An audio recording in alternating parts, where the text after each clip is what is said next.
physically demanding. So it is extremely difficult. Just one, not only physically, but also mentally. Defending bigger than her size. And once again, it's Clark. Three-pointer made. Every field goal made has been three. Clark looking aggressive. Clark launches.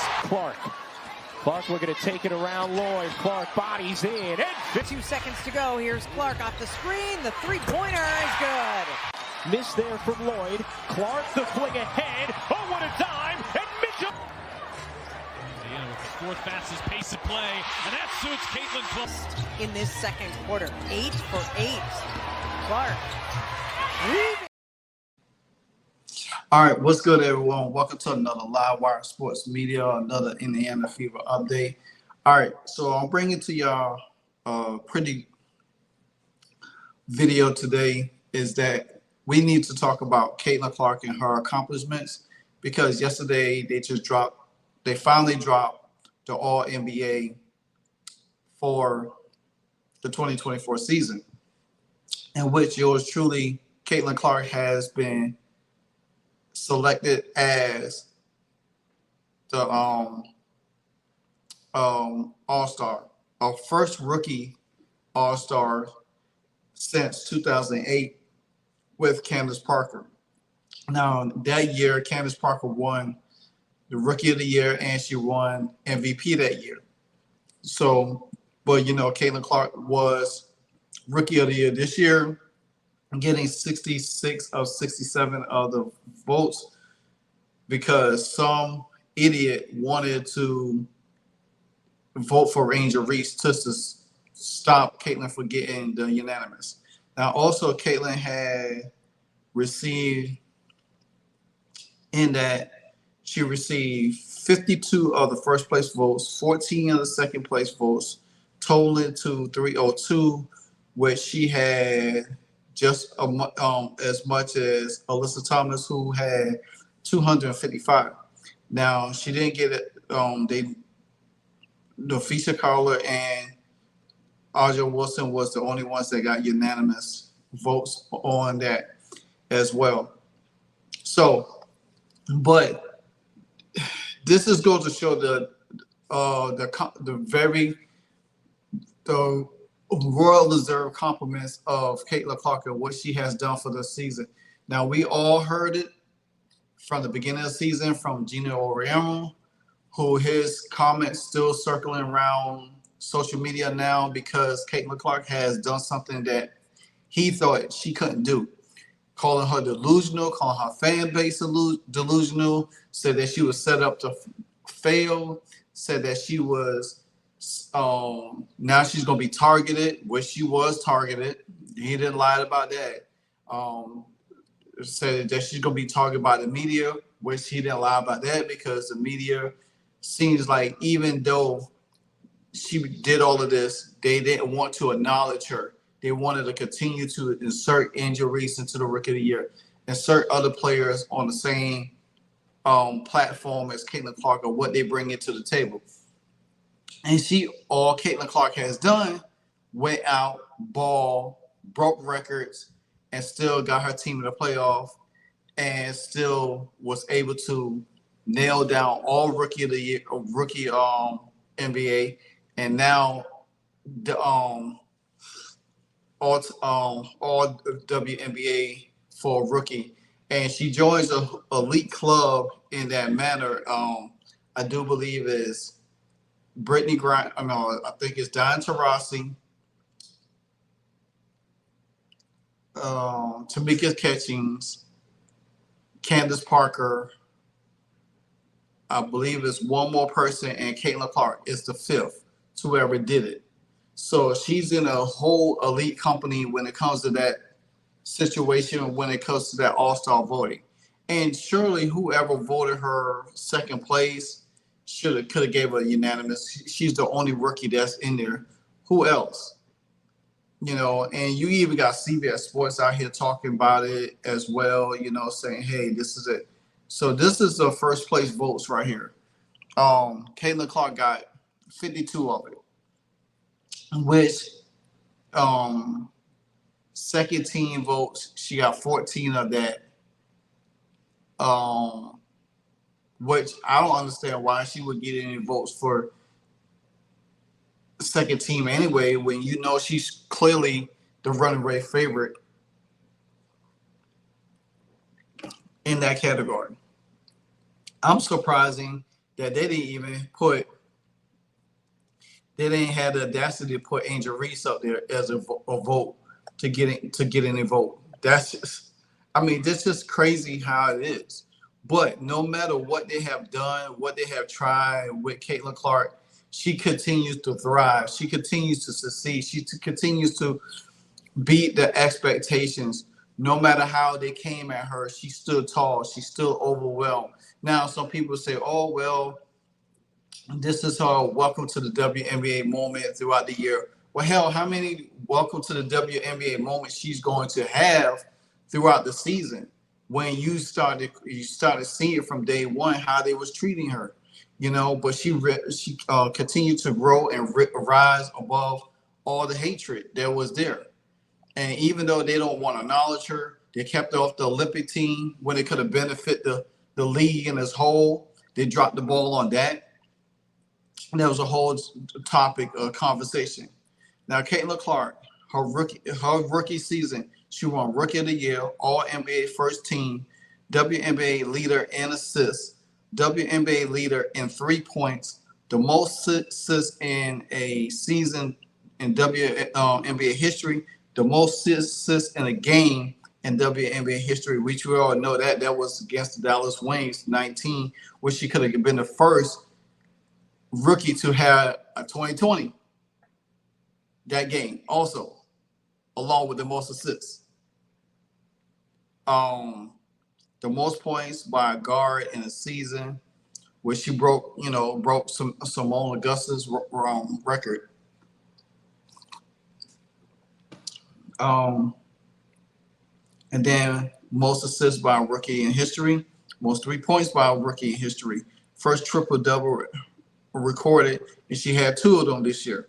So that just to go to show now, when you look at her resume now, when she going in her second year, so when they started talking about who's out here, players,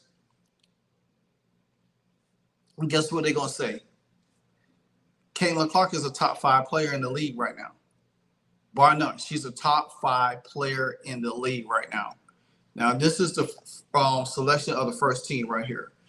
Now, the WNBA had to go back and change it because they had Adrian Wilson with the Sparks, but that was kind of funny. I think anything to mess up her name, I'm all for it. So you got Nafisha Carter, Adrian Wilson, Brianna Stewart, Caitlin Clark, and Alyssa Thomas. So, me personally, I look at it like this. No matter what you do to Caitlin Clark, she's going to continue to rise to the occasion, above and beyond. Like I said, going into her second season, you got to consider her one of the top 5 players in the league. And when you put in her top 5 players in the league, the top 5 players you look at in the league is right now. You got Nafisha Carter, Asia Wilson, Caitlin Clark, Brown Stewart, and Sabrina Ionescu. That's the 5. Caitlin Clark is nowhere in no second tier. She's all first tier. You know, now when it comes down to the face of the league, it's a whole different ballgame because we all know Caitlin Clark is the face of the league. But just to show you how things are, is because look what she has done throughout the season. People don't even realize that Caitlin Clark tried to petition to get the players travel money. But guess what? They shot it down. And this is something I'm going to talk about probably over the weekend because I don't want to get too much about it. It's the CBA and where it's headed because there's other stories, but I want to dive in a little bit more because I think people don't understand when you talk about these agreements and talk about all of this stuff is that you got to pinpoint all of this down. So I will have that and plus a video about the Unrivaled League probably what's tomorrow? Friday. I will drop them videos for y'all for Friday. But nevertheless, let's continue on with the All NBA selection. Now, there's a second team selection, and I feel very strongly. Now, I forgot the lady they called coach on WNBA Countdown. She even brought out Kelsey Mitchell's name and said Kelsey Mitchell is she got snubbed. Now they say, who will you take off? Okay, I have a scenario to that easy, because most of the players that they have on there, just the second team right here, you got Sabrina Ionescu, Khalil Copper, Nika, Arike, and Joshua Jones. I honestly don't know why Joshua Jones is on that list, because you got 3 Liberty, you got 3 Liberty making an all-star, all NBA, first and second. You only got 1. Somebody said that Alicia Gray, I think her name is, she got snubbed. I know the lady on WNBA Countdown, she said De'Erica Hamby could have got snubbed. I think De'Erica Hamby should have been in there over Joshua Jones. I mean, that's just, to me, that's my opinion. I think you could have moved Sabrina Ionescu to first team along with Caitlin Clark, and you could have took out Alyssa Thomas, because she didn't do anything to deserve, I don't want to say deserve, but to be ahead of Sabrina Ionescu on first team. And if you look at it, Sabrina Ionescu, Khalil Copper, not Joshua Jones, but Asia Wilson, everybody on the first team was Olympian. 2 on the second team, that's Olympians. So if I had to do this myself, then what I would do, I would take AT off, put Sabrina Ionescu, and then insert Kelsey Mitchell in that spot. Pretty simple. Because the fact of the matter is, Kelsey Mitchell numbers, I looked it up earlier, and her numbers is better than Khalil Copper. The only reason why Khalil Copper got the second team is because the fact of the matter is, she went to the Olympics. If she didn't go to the Olympics, she wouldn't have even been on that list at all. She wouldn't have. So Kelsey Mitchell is well deserved. She had one of the most phenomenal second half. Her second half of the season was way better than Khalil Copper's was. Way better. So for her to get snubbed, but I guarantee you she should make it. Now, as for Caitlin Clark, I think she's going to be first team every year. There's not going to be a doubt that she can't be first team. If you thought she went out there and broke records and assist records this year, wait till you see what she does in year 2. I just feel like all of this is great for her. Winning all of these awards, stepping out, first team. I actually will be doing a T-shirt representing her, Caitlin Clark's All NBA first team, like I did with her Rookie of the Year and her record-breaking T-shirt. So if you are looking for merchandise, let me know. I could drop the link to my store. Matter of fact, I will drop my link in the description so y'all can check it out. Now, I do want to play this clip by CBS Sports about them talking to it before I get ready to close out this video. So give me 1 second.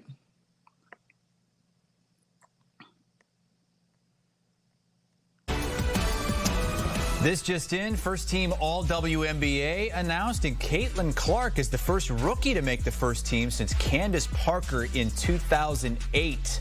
Also on the first team, MVP Asia Wilson of the Aces, Nafisa Collier of the Lynx, Brianna Stewart of the Liberty, and the Suns' Alyssa Thomas.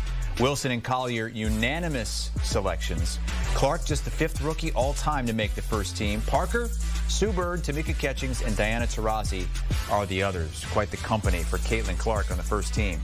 Chris Hassel joined by Ashley Nicole Moss. What are your thoughts on Clark becoming the first rookie in, 16 years to make the first team? I mean, I think it makes sense, and I know a lot of people are going to have their feelings about it. You know, when you talk Caitlin Clark, there's always opinions circulating. But, I mean, if you go through what she did in her rookie season, I mean, she holds the record for most assists in a game. She set a Fever franchise record for double-doubles, most points by a point guard in a single WNBA season. I mean, the list goes on the amount of records that this young woman has broken in her first year as a professional basketball player. I understand that people will say, you know, what about Sabrina, and maybe throw some other names in the mix, but when you look at what Caitlin Clark has done and what her ceiling is, she's only begun to crack into that, and it's exciting to watch. I think it makes sense. And again, let's not even talk about bringing the Fever to their first playoff appearance in years. That in itself was a huge, huge feat, something that the team has really been actively working for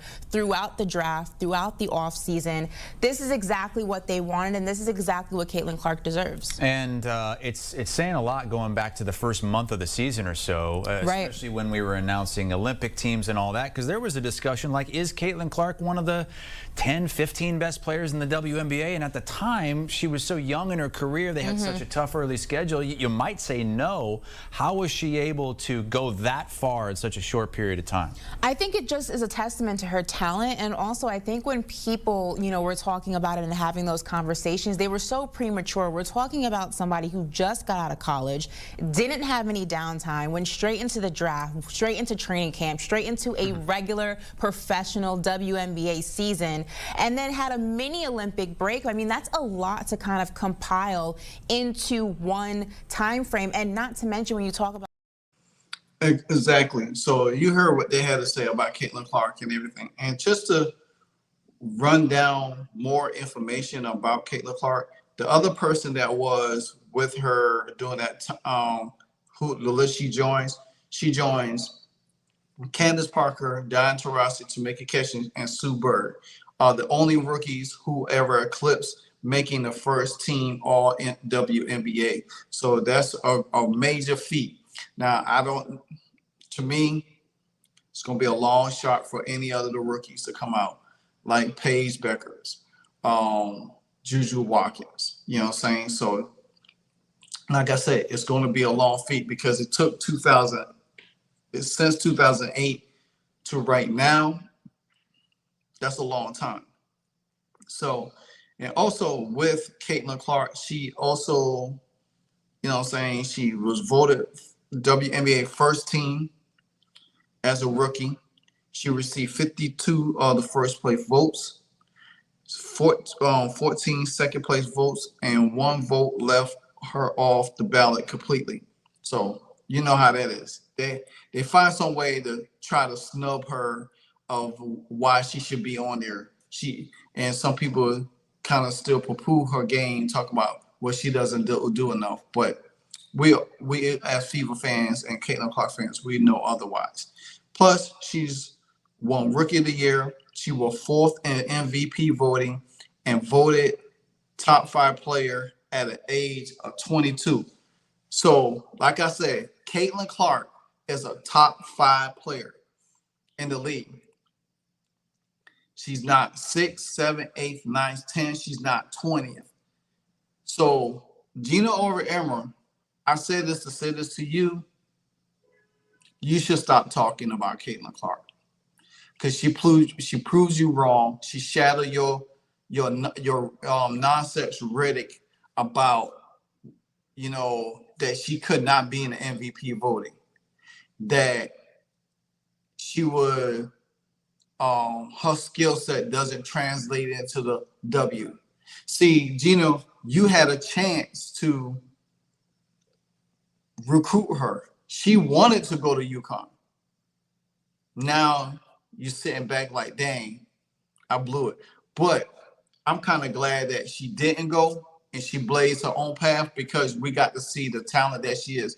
Because if she went to UConn, we probably wanted to see what she was.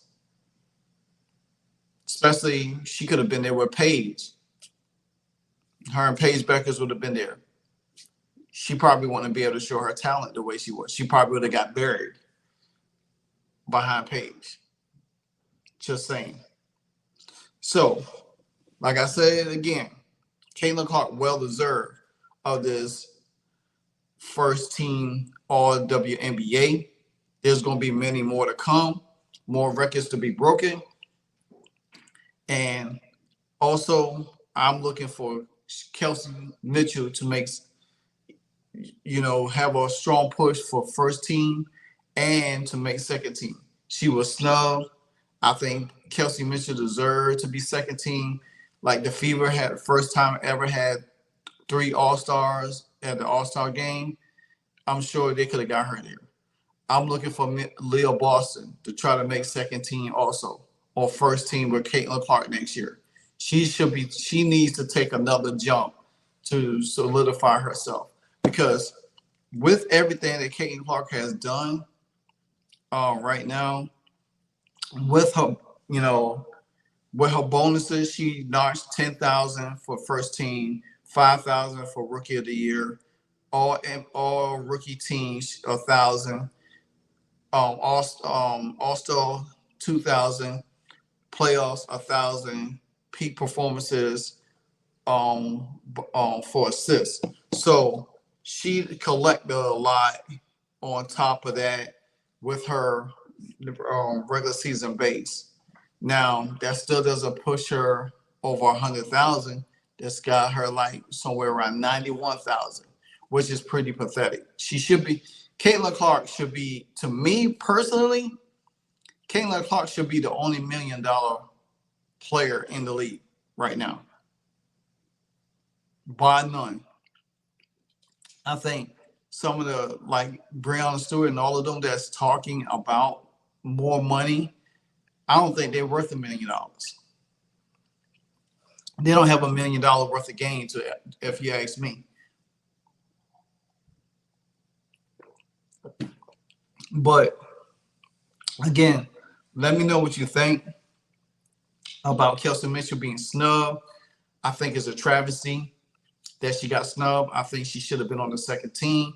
I gave you my scenario how I would fix it.